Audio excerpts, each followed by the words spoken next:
엘리야가 엘리사의 스승이었는데 불말을 타고 하늘로 가버렸어요. 그 어떤 지식도 능력도 물건도 주지 않은 채 그냥 하늘로 가버렸어요. 자, 그러면 엘리야의 제자인 엘리사는 스승이 될 준비가 다 됐겠죠. 스승이 됐겠죠. 근데 오늘 엘리사가 뭐라고 합니까? 14절에 보면 엘리야의 하나님 여호와는, 하나님이 누구의 하나님이라고요? 자기 하나님이 아니에요. 내가 만난 하나님이 아니에요. 내게 은혜 주시고 능력 주신 하나님이 아니에요. 누구의 하나님? 스승의 하나님. 아직도 제자인 거죠. 스승이 안 됐어요. 엘리야의 하나님은 어디 계십니까? 하나님은 어디 계십니까? 하나님은 어디 계세요? 라고 말하고 있는 거예요. 아직 스승이 될 준비가 안 됐죠. 혹시 여러분들도 이런 분 계시지 않습니까? 솔직하게 기도할 때, 혼자 있을 때 하나님 어디 계십니까? 저를 보고 계십니까? 저한테 관심이나 있는 겁니까? 아니, 계시기나 한 겁니까? 라고 부를 때가 있지 않습니까? 그 위대한 엘리사 선지자도 그럴 때가 있었다라는 거예요.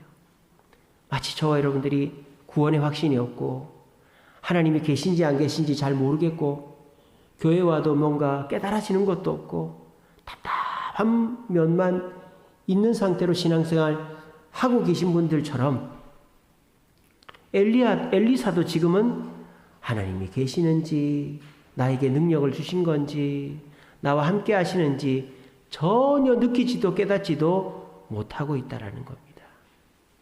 지금 엘리사는 아무런 확신이 없는 상황입니다. 요즘 제자는 많습니다. 배우고자 하는 사람은 많습니다. 궁금해하는 사람은 많습니다. 그런데 스승이 부족합니다. 가르쳐주는 사람이 없습니다. 확신을 심어주는 사람이 없다라는 거예요. 예수 믿는 분들도 마찬가지입니다. 신앙생활 하시는 분들도 마찬가지입니다. 교회를 나오지만 기도를 하지만 말씀을 듣지만 구원의 확신이 없습니다. 은혜의 확신이 없습니다. 문제 해결의 확신이 없습니다. 그래서 교회를 나오지만 내가 이 교회 나와서 무슨 소용이 있을까? 그런 답답한 마음이 드시는 분들이 있습니다. 성도는 아는 자가 아닙니다. 물론 아는 것에서부터 출발하죠. 알아야 예수도 믿으니까요. 하지만 성도는 아는 자리에 머물러 있어서는 안 됩니다. 단순히 지식을 채우는 지적 유의에 빠져 있어서는 안 됩니다. 듣고 아멘은 하고 그렇구나 고개는 끄덕여도 거기에 머물러 있으면 그 사람은 결코 제자의 자리에서 확신의 자리로 나아갈 수가 없는 것입니다. 이 시간에 기억하십시오. 성도는 아는 자가 아니라 사는 자입니다.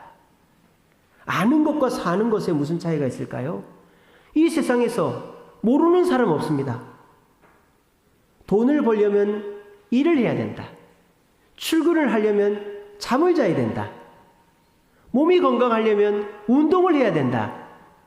사람을 사귀려면 사람과 이해하고 공감해야 된다. 여기서 모르는 사람 누가 있어요? 우리 초등학교에 다 배운 거 아니에요?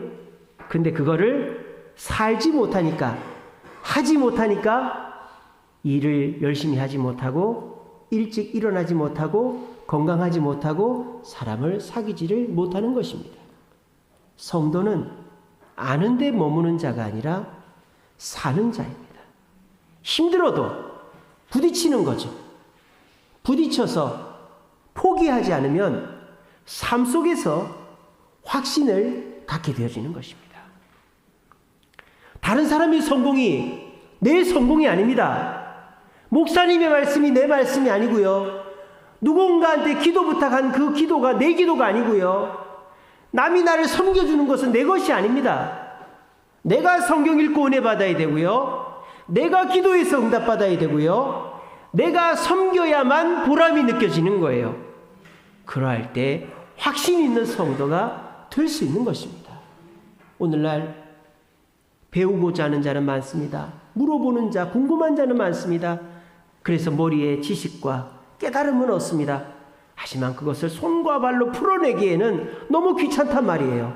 너무 해결해야 될 문제들이 많고 내가 포기해야 될 것들이 많다 보니까 삶으로 끌어내지 않으니까 결과적으로 확신이 없는 것입니다. 결과적으로 불안한 것이죠. 여러분 불안하십니까?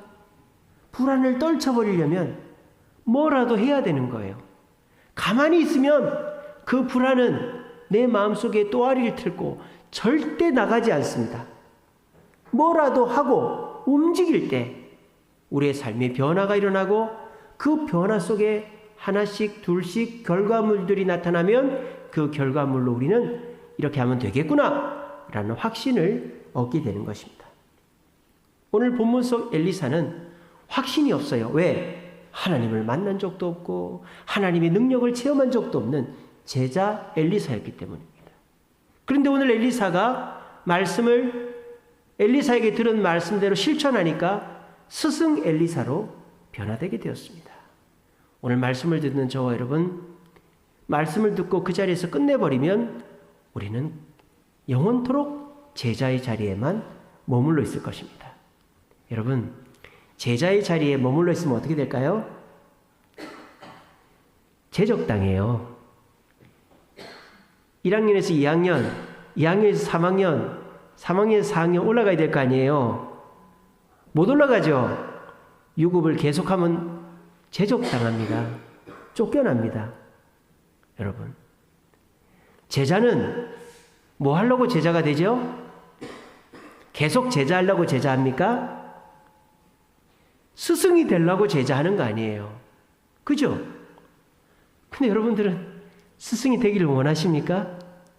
확신을 갖기를 원하십니까?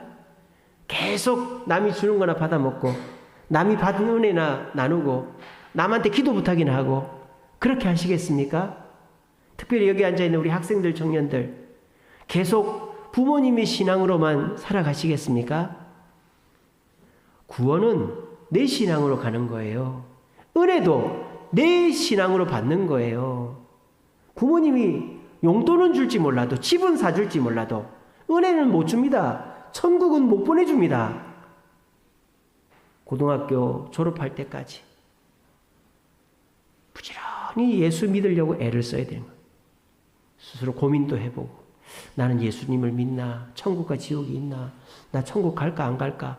끊임없이 고민하고 기도하다 보면 하나님이 깨달음을 주는 거예요. 여러분 축구가 왜 재밌는 줄 아세요? 얼마나 단순한 운동입니까? 공 하나 놓고 22명이 막 쫓아다니다가 어쩌다 한 골씩 들어가요. 농구처럼 100대 몇 이런 것도 아니에요.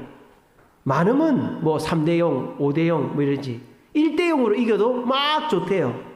축구가 왜 재밌을까요? 골이 안 들어가니까 재밌는 거예요. 골을 넣고 싶은데 노력을 하는데 골이 안 들어가니까 재밌는 게 축구입니다. 그러다가 한 골 들어가면 난리가 나는 거예요. 농구처럼 슬렁슬렁해도 100점 나면 그 농구도 물론 재밌지만 이제 축구만한 재미는 없는 거죠. 한 골 들어갔는데 그날 온 나라의 도배가 되는 이런 축구에 있는 거예요. 이게 뭐예요? 안 될 듯 하는데 포기하지 않고 노력했을 때 딱 얻어지면 그 기쁨은 이루 말할 수 없단 말이에요. 요즘 학생들, 청년들이 그 노력을 하지 않는 것 같아요. 중간에 쉽게 포기하고 다른 길로만 가려고 하는 거죠. 그러면 이리 갔다 저리 갔다 하다 보면 아무것도 남는 게 없는 것입니다. 우리가 파고 또 파야 될 것은 내가 하나님의 백성인가? 나는 천국 가나? 나는 하나님이 은혜 주시는 분인가? 이걸 끊임없이 묵상하고 내 신앙, 내 믿음, 내 확신, 내 기도 응답, 내 은혜가 있어야 되는 거예요. 그럴 때 우리는 확신 있는 성도가 되는 것입니다. 오늘 이 자리에 계신 우리 주세움교회 성도들은 제자에 머물러 있기를 원하지 않기를 바랍니다. 모두 스승이 되기를 바랍니다. 그렇게 해서 주변에 확신이 없어서 불안해하는 이웃들, 성도들에게 이렇게 하면 돼, 나처럼 하면 돼, 나는 해봤어 라고 확신을 심어줄 수 있는 저와 여러분 되시기를 간절히 바랍니다. 자, 그러면 엘리사는 확신 없는 제자에서 확신 있는 스승으로 어떻게 바뀌었을까요? 첫 번째는 목표가 달라야 된다는 거예요. 엘리사가요, 엘리야를 계속 쫓아다닙니다. 길갈에서 베델로, 베델에서 여리고로, 여리고에서 요단강을 건너편으로. 엘리야는 오지 말라고 합니다. 난 너한테 줄 거 없다. 가르쳐 줄 거 없다. 나 이제 아무것도 없다. 너한테 줄 거 없으니까 따라오지 마라. 따라오지 마라. 그래도 엘리사는 계속 엘리야를 따라가는 거예요.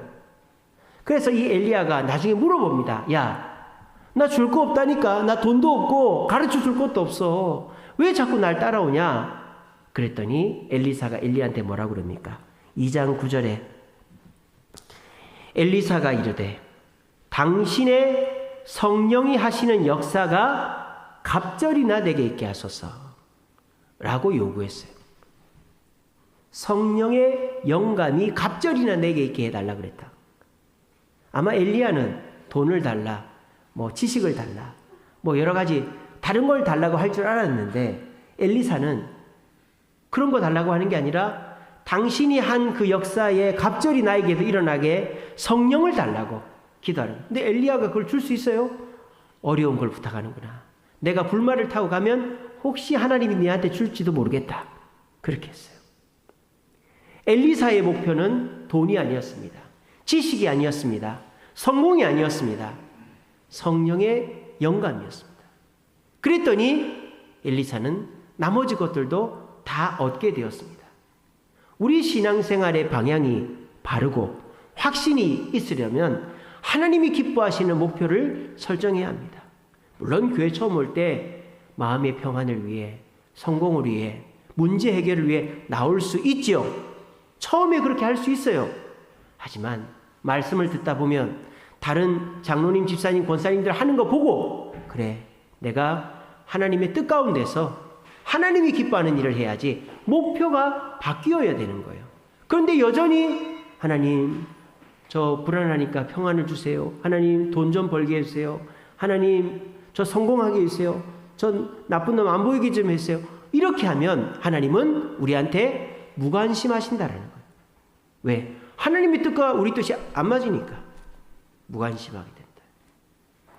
요즘에 부모들이 자녀에 대한 확신이 없어요. 자녀들이 부모의 말을 듣지 않습니다. 질문을 해도 답을 하지 않습니다. 대화를 하자 그래도 대화를 거부합니다. 그래서 부모들은 요즘 애들 문제야 이렇게 합니다. 애들이 문제일까요? 부모가 문제라는 생각은 안 해봤습니까? 아이들의 행복보다 내가 하고자 했던 것, 내가 바랬던 것을 아이들에게서 얻어 대리만족으로 아이들을 이용하고 있지는 않습니까? 아이들이 그런 거 다 합니다.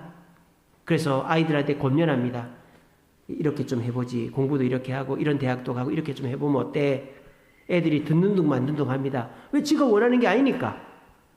그럴 때 부모는 애들한테 어떻게 합니까? 불만을 표출합니다. 야, 이렇게 좀 하라니까, 일찍 좀 일어나라니까 애가 또 무반응입니다. 이제 짜증을 냅니다. 화를 냅니다. 애는 더 멀어집니다. 그러면 부모들은 요즘 애들이 문제야, 저놈이 문제야, 이렇게 된다 이 말이에요. 여러분, 제 얘기를 듣고 보니까 애들이 문제예요? 애들이 반응이 없는 게 애들의 문제만이 있습니까? 그렇지 않습니다. 부모가 목표를 바꾸는 거예요. 목표를. 뭐로? 내가 원하는 것을 자녀에게서 얻어내려는 게 아니고 자녀의 행복을 위해서 자녀의 미래를 설계해주고 도와주는 거예요. 그래서 애들이 원하는 거, 하고 싶어하는 거를 도와주고 애들의 마음을 공감해주고 애들의 행복을 빌어주면 와서 물어봅니다. 그리고 와서 고민도 얘기하고 때로는 울고 때로는 부모한테 부탁도 하는 거예요. 여러분, 어떤 자녀가 좋으세요? 서울대학 나오고 유학 가서 판검사 되고 유명한 교수가 됐는데 집에는 1년에 한두 번 올까 말까 전화도 안 하는 그런 자식이 좋으세요? 아니면 성공을 하지 못해도 부모 곁에서 부모 귀한 줄 알고 형제 우애 좋고 신앙생활 열심히 하는 자식이 좋으세요? 저는 두 번째 자식이 좋습니다. 저는 두 번째 자식이 좋아요. 애가 4명이나 있지만 저는 제 자식들을 좋은 데 교육을 시킬 수도 없지만 저는 내 자식들을 내 주변에 살게 하고 이 주세움교회 장로 만들고 집사 만들고 권사 만들고 싶습니다. 여러분, 목표를 바꾸면요, 달라집니다. 하물며 하나님과 우리 사이겠습니까? 여러분들 하나님을 찾을 때 어떻게 찾습니까? 하나님 이것 좀 들어주세요. 하나님 이것 좀 되게 해주세요. 하나님 이 문제 좀 해결해 주세요. 그럴 때 하나님은 나는 거기에 관심이 없는데 그건 네가 좋아하는 거잖아. 네가 알아서 해. 무반응으로 일관하십니다. 이것이 우리와 하나님 사이에 관계가 되어져 버렸다면 우리는 확신 없는 신앙생활을 할 수밖에 없는 것입니다. 이 시간에 한번 돌아보십시오. 여러분들은 왜 교회를 나옵니까? 아마 그 생각도 없이 나오는 분들도 계실 거예요. 근데 교회 나와서 제일 원하는 게 무엇입니까? 물론 우리의 삶의 문제들 주님 다 해결해 주시는 능력이 있으신 분입니다. 그런데 우선순위가 중요한 것입니다. 하나님을 기쁘시게 하는 일, 하나님이 원하시는 일을 해 나갈 때 하나님은 우리가 원하는 일도 들어주시는 줄로 믿으시고 우리 자신의 목표를 돌아보므로 하나님이 원하시는 목표를 설정하여 하나님께도 영광 돌리고 갑절의 영감을 받는 저와 여러분 되시기를 간절히 바랍니다. 자, 그렇게 해서 갑절의 영감을 두고 기도했는데 엘리사는 준다 만다 말도 없이 엘리야는 준다 만다 준다 안 준다 말도 없이 그냥 가버렸어요. 그리고 엘리사는 혼자 남았습니다. 그리고 엘리야가 올라가면서 떨어뜨린 겉옷을 들고 있습니다. 엘리야 스승의 겉옷을. 너무 황당한 거죠. 답답한 거죠. 어찌 해야 될지를 모르는 거예요. 마치 어떤 아저씨가 너희 집에 가자 하고 손을 잡고 왔는데 여기 잠깐 있어야 해놓고 어디 가버린 것처럼 혼자 앉아있는 어린아이처럼 막막한 상황인 거예요. 이때 엘리사가 어떻게 합니까? 아무 확신도 없고 하나님이 나한테 갑절의 영감을 줬는지에 대한 확신도 없지만 어떻게 합니까? 스승처럼 합니다. 스승과 똑같이 합니다. 더도 말고 덜도 말고 새로운 거 아니고 그냥 스승처럼 합니다. 어떻게? 엘리야의 겉옷을 들어 요단 강물을 내리쳤습니다. 그랬더니 어떻게 됐죠? 스승처럼 강물이 갈라진 거예요. 갑절의 영감이 내려온 겁니까? 안 내려온 겁니까? 내려왔다라는 뜻이죠. 자, 제자 엘리사가 스승 엘리사로 바뀌는 시점이 여기입니다. 여기. 이거예요. 여러분들도 이거 하면 됩니다. 여러분들도 제자 누구누구에서 스승 누구누구로, 확신 없는 누구누구에서 확신 있는 누구누구로 되려면 이렇게 하면 돼요. 어떻게 하면 되냐? 따라하면 돼요. 따라하면 돼요. 누구를? 저를, 우리 장로님을, 권사님들을, 부모님을 따라서 기도하고 예배하고 봉사하면 돼요. 더도 말고 덜도 말고 더 잘할 필요도 없고 더 많이 할 필요도 없고 새로운 걸 할 필요도 없어요. 그냥 하자는 거 하면 돼요. 그러면 그때 뭐가 생기는 거예요? 확신이 생기는 거예요. 아, 이렇게 하면 되는구나. 어제 우리 새가족 수양했습니다. 나중에 영상을 보여드릴 겁니다만 우리 새가족들은 스스로 기도해 본 적이 없는 사람들입니다. 근데 그 사람들 불러다가 기도회를 하자고 하니까 이 사람들이 그게 되겠어요? 그래서 저는 처음에 그냥 나가버릴 줄 알고 걱정을 많이 했어요. 기도를 안 해본 분들이 많으니까. 근데 안 나가더라고요. 왜? 목구멍이 열리면 귓구멍도 열린다고 맛있는 걸 대접을 하니까 나가는 분은 없더라고요.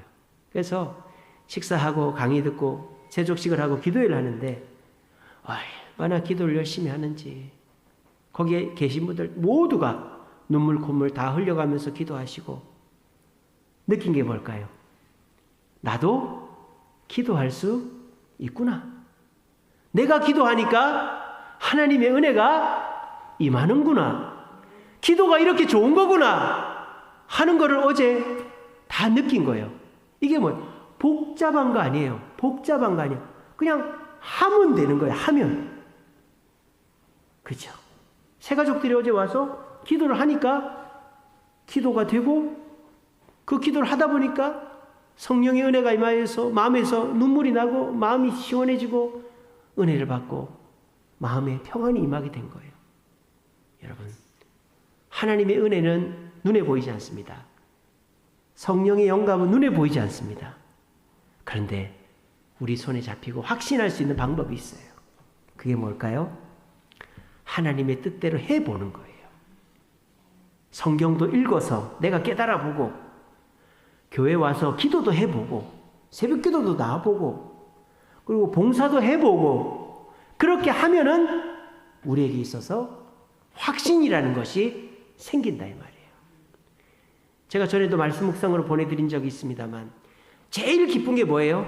맛있는 거 먹고 좋은 데 놀러 가고 돈 벌고 뭐 좋은 사람 만나는 것도 행복하지만 제일 기쁜 일이 뭐예요? 성취의 기쁨이죠. 성취의 기쁨. 학생들이 언제 기쁠까요?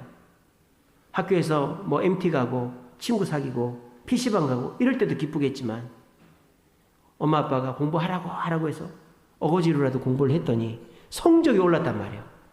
학교 선생님들이 칭찬을 합니다. 부모님들이 용돈을 줍니다. 자기 인생이 바뀐 거예요. 내가 이렇게 귀중한 존재였나? 대접받는 존재였나? 돈 벌기 쉽네. 그렇게 용돈 달라 해도 안 주더니 성적 오르니까 막 휴대폰을 바꿔주고 용돈을 주네.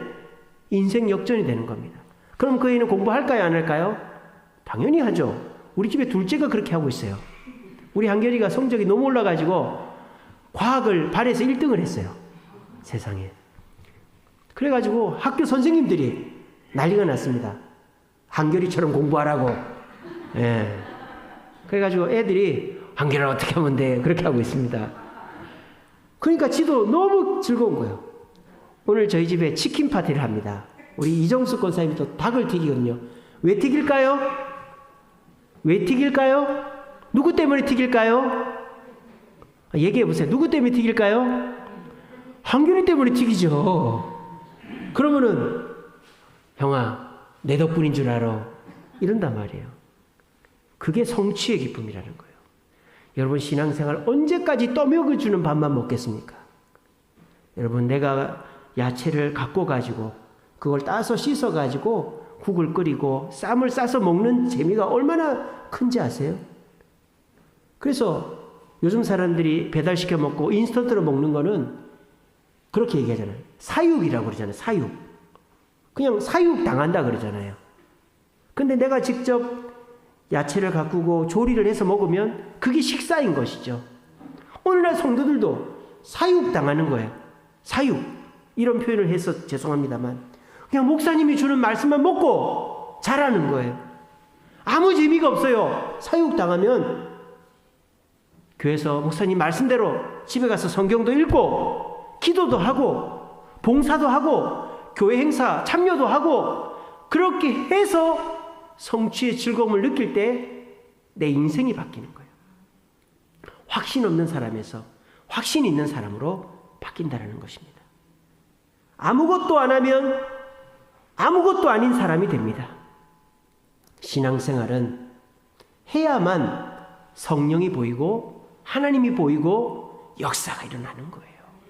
우리 모두 그 자리에 머물러 계시지 마시고 뭐라도 하시기 바랍니다. 성경 읽고 기도하고 봉사하고 하는 일에 동참하심으로 교회 행사에 동참하심으로 어제도 새가족 수영에 오신 분들은 다 얼마나 맛있게 먹고 얼마나 은혜 많이 받고 갔습니까? 그렇죠? 그런데 참여를 하면 되는 거예요. 우리 모두 내게 주어진 것에 머물러 있는 것이 아니라 내가 할 수 있는 일에 동참함으로 행동함으로 확신 있는 성도로 거듭나는 저와 여러분 되시기를 간절히 바랍니다. 마지막으로 엘리사가요 이렇게 해서 갑절의 영감을 받았어요. 참 감사하죠. 제자 엘리사의 스승 엘리사가 됐어요. 그 다음에 엘리사가 하는 일들을 볼까요? 여리고에 물이 못 먹을 물이 된 거예요. 그 제자들이 와서 얘기하니까 엘리사가 거기다가 기도하고 소금을 조금 넣었더니 물이 먹을 수 있게 됐습니다. 또 이스라엘 사람들이 전투에 나갔는데 물이 없는 거예요. 엘리사가 기도했더니 마른 개천에서 물이 터졌습니다. 또 자기 제자가 죽었어요. 근데 그 과부가 찾아왔어요. 엘리사 선생님, 우리 남편이 빚을 지고 갔는데 아들 둘이를 종으로 팔려가게 됐습니다. 어떡하죠? 기름병을 갖고 와라. 조그만한 기름병에 큰 항아리에 기름이 다 차고도 남을 정도로 기름이 나오는 기적이 일어났어요. 엘리사에게 수넴 여인이라는 여인이 방을 제공하고 대접을 했어요. 엘리사가 그 여인에게 아들을 낳게 해주었어요. 근데 그 아들이 일사병으로 죽어버렸어요. 근데 엘리사가 그 아들을 살려줍니다. 또 국을 끓였는데 독이 있는 성분이 들어가서 못 먹게 된 거예요. 근데 엘리사가 그 국의 독을 해독해 줍니다. 또 오병이어의 기적처럼 적은 음식이었는데 100명이 먹게 합니다. 또 아람 군대장관 나아만이라는 사람이 문둥병에 걸렸는데 요단강에 씻어 문둥병을 낫게 해줍니다. 또 어떤 사람이 도끼질을 하다가 빌려온 도끼를 요단강에 빠뜨렸는데 엘리사가 기도해서 그 금속인 도끼가 물에 떠오르게 해줍니다. 그리고 아람 군대가 엘리사의 성을 에워싸고 엘리사를 죽이려고 할 때, 제가 금요일날 설교했죠. 엘리사를 죽이지 않고, 엘리사는 그 아람 군대를 죽이지 않고 살려서 보내줬습니다. 지금 제가 말씀드린 이것들이 엘리사가 이뤄낸 성령의 기적들입니다. 근데 이 기적들의 공통점이 뭘까요? 소금으로 물의 근원을 고치고, 마른 개천에서 물이 나고, 과부의 빚을 기름으로 갚아주고, 수냄 여인의 아들을 살려주고, 독이 든 국을 해독시켜주고, 적은 음식으로 100명이 먹고, 나만의 문둥병을 고쳐주고, 요단강에 도끼가 떠오르고, 아람 군대를 눈멀게 하고, 이 기적 공통점이 뭐죠? 나를 위한 것은 하나도 없다라는 거예요. 나를 위해서 성령의 영감을 쓰지 않았다라는 거예요. 그랬더니 자기 스승 엘리야보다 2배의 기적을 이뤄냈다는 것입니다. 이것이 성령의 영감이 떨어지지 않는 비결입니다. 여기에서 은혜 받아본 적 다 있으시죠? 수련회에서, 기도회에서, 또는 내가 너무 힘들어서 낙심했을 때 주님이 물질을 주시고 건강을 주시고 문제를 해결해 주시고 합격하게 해주시고 취직하게 해주시고 그런 은혜들이 있죠. 그리고 내가 기도하니까 병도 낫고 문제도 해결되고 그런 은사를 받아본 적이 있죠. 근데 그거 지금 어디 갔습니까? 그거 지금 어디 갔죠? 여러분들 기도하면 응답이 됩니까? 지금도 그 기쁨이 남아 있습니까? 지금도 그 감격이 남아 있습니까? 그거 어디 갔습니까? 여러분, 성령의 영감은 사라집니다. 어떻게 하면? 그거를 바르게 쓰지 않으면 사라집니다. 내가 성령의 영감을 받아 그거를 주님을 위해서, 이웃을 위해 쓰면 그거는 마르지 않는 샘처럼 배가가 되지만 나를 위해서만 쓰면 사라진다. 마태복음 7장 21절 주여 주여 하는 자마다 천국 들어가는 게 아니라 주님의 뜻대로 행하는 자야 들어간다. 말만 하고 하지 않는 시대에 살고 있습니다. 그래서 확신들이 없어요. 제자는 많은데 스승이 없습니다. 이 시대 속에서 참된 제자를 주님은 찾고 있습니다. 어렵지 않아요. 복잡하지 않아요. 목표를 바꾸고 행동하고 그래서 받은 은혜를 남을 위해 쓰면 우리는 남들에게 없는 확신 있는 삶을 살게 되는 겁니다. 여러분, 부자도 대통령도 국회의원도 불행할 수 있어요. 어떻게 되면 불행할까요? 확신이 없으면. 확신이 없으면 불안해요. 불안하면 불행한 거예요. 아무리 돈이 많으면 뭐예요? 불안한데. 아무리 건강하면 뭐예요? 근손실 날까봐 불안한데. 아무리 권력이 높으면 뭐예요? 언제 내려올까봐 불안한데. 불안하면 가진 것이 아무 소용이 없는 거예요. 불안하면요, 진수성찬이 무슨 의미입니까? 모래알 씹는 것 같은데. 제일 중요한 것은 확신이에요. 확신. 확신이 있으면 어떤 불안함 속에서도 두려워하지 않고 자신 있게 살아갈 수 있습니다. 요즘 사람들 확신 있는 사람 찾아보기가 쉽지 않습니다. 그런데 저는 여기 앉아 있는 분들만이라도 확신 있는 사람으로 바꾸어 드리고 싶습니다. 근데 그렇게 하려니까 여러분들이 좀 도와줘야 돼요. 제가 그렇게 해줄 수가 없어요. 제가 떠드릴 수 있는데 씹어서 삼키는 건 여러분들의 몫입니다. 그리고 이제 여러분들이 나름대로 노력을 해야 돼요. 계속 또 먹여주는 것만 바라지 마시고 내가 말씀 읽고 은혜 받으시고 그리고 내가 기도하시고 응답 받으시고 내가 남을 도움으로 성취의 기쁨을 누려야만 우리에게 확신이 생기는 겁니다. 우리 모두 그 확신이 주어질 수 있도록 남들이 가는 길 가지 않고 다시 주님 앞에 돌아와서 주님이 기뻐하시는 삶으로 불안한 인생 살지 마시고 확신이 있는 스승으로 거듭나는 저와 여러분 되시기를 간절히 바랍니다. 우리 찬양하겠습니다.